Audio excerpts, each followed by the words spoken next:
Section 3.2, parallel lines and transversals. So our goal in this section is to use angles formed by parallel lines and transversals.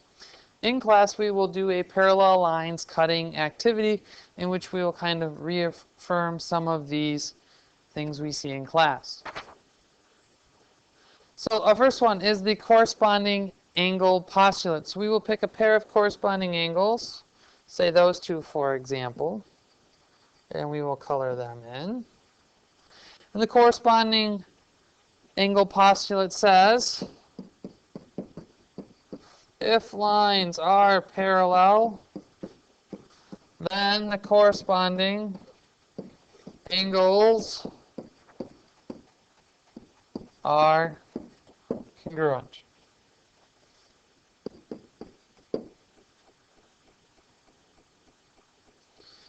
So what we'll need to do is draw our parallel lines on here as well.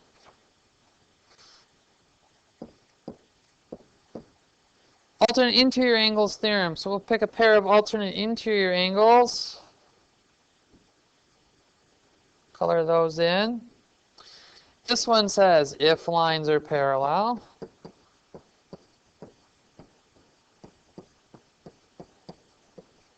then the alternate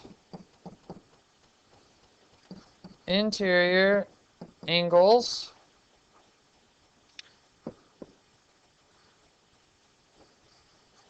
are congruent.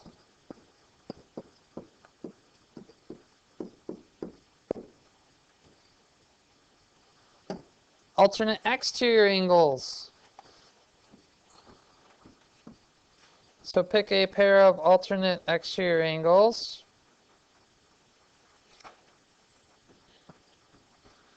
And the same thing, if lines are parallel, then the alternate exterior angles are congruent.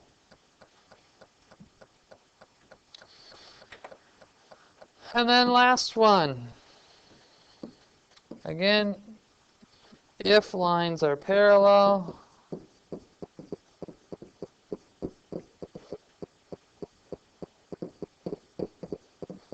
then consecutive interior angles are. But this one is different because when we have consecutive interior angles, we have two different sizes. We have one acute and one obtuse.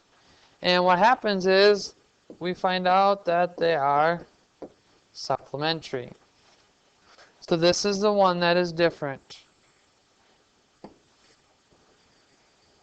So the consecutive interior angles theorem is different because they are supplementary, not congruent. That is the one that is different.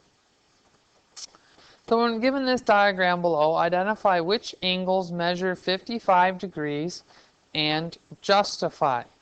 Justify means to state the theorem that allows you to make your statement.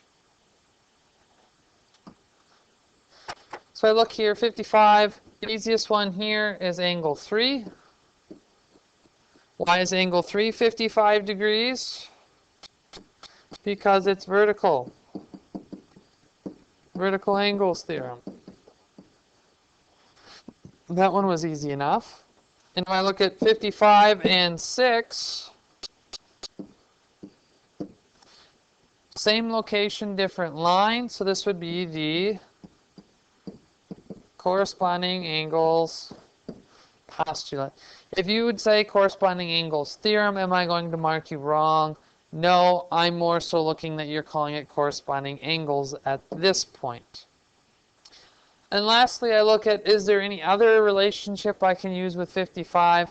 Well, in fact, yes, I can say 55 and angle 7 have a relationship. And that is because they are alternate exterior angles. So it is the alternate exterior angles theorem. You will notice when working with parallel lines, there are 4 acute angles. So 3, 6, and 7, the ones we have here, as well as 4 obtuse angles, 1, 4, 5, and 8 are all obtuse. So really you have 2 angle measurements. It's just a matter of finding what is the reason behind that one being acute or obtuse. Find the value of x. We are given that the lines are parallel. So we look at what is the angle pair relationship between these 2 angles. They are corresponding, and it says that the lines are parallel. The corresponding angles are congruent. So 135 equals x minus 30. So 165 equals x. It said to find the value of x. That would be it.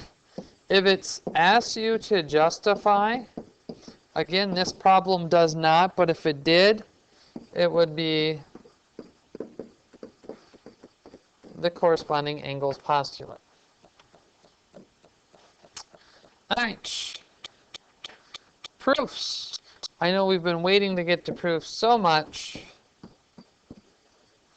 So we are given that P is parallel to Q. So we're going to mark that on the diagram, and we're going to write that as statement 1 and reason 1. And we are trying to prove that 1 and 2 are supplementary. But as we can see in the diagram, 1 and 2 are not anything we can directly say. They're not consecutive interior angles, so we can't really go about doing anything with that. But so we start looking, is there any connections we can make between what we have, this is parallel lines, and getting 1 and 2 to be supplementary? Well, right away I see here that 1 and 3 are a linear pair. And what do we know about linear pairs? They're supplementary. So we will say that angle 1 is supplementary to angle 3. How do we know this? Well, we said they're a linear pair. And our linear pair postulate says that linear pairs form supplementary angles.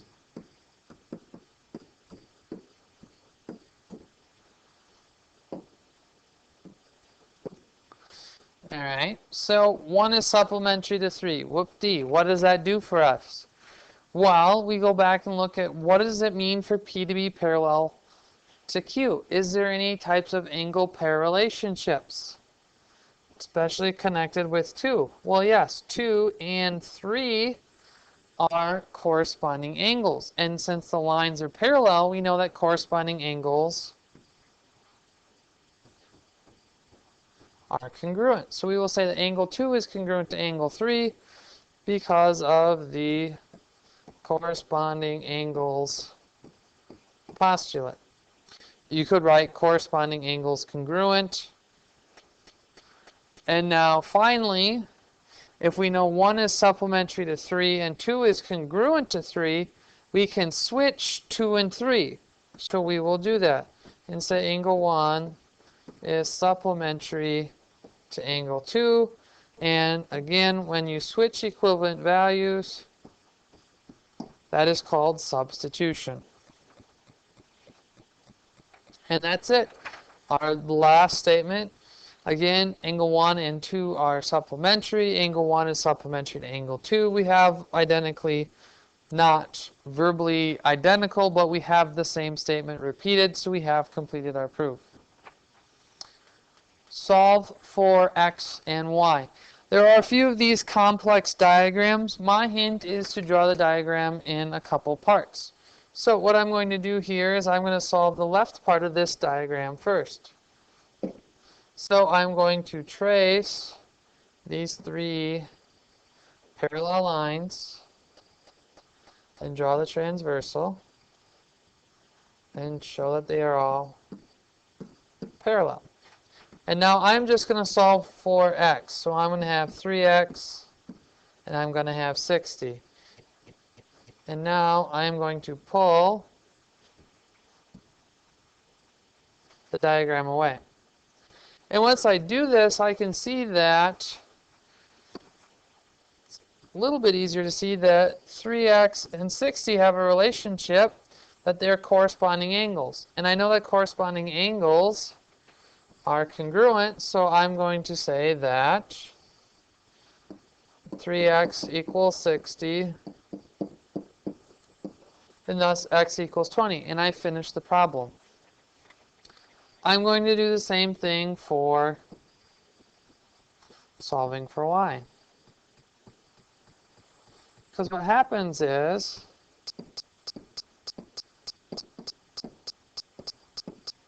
we typically get a lot of extra information. And once I do that, I can see I have consecutive interior angles, which means they are supplementary. So 135 plus 5y minus 5 equals 180. And I'm going to rewrite this as 5y plus 130. 50 equals 5y. Y equals 10. So our two answers are x equals 20 and y equals 10. A lot of these problems, the diagram is meant to be confusing, and it's really not that difficult of a problem when you split the diagram up. Our last example, a balance scale is leaning such that the angle formed inside is 70 degrees. So a balance scale has that these two parts are going to be parallel at all times. So the balances, those arms will remain parallel. So if I have this diagram,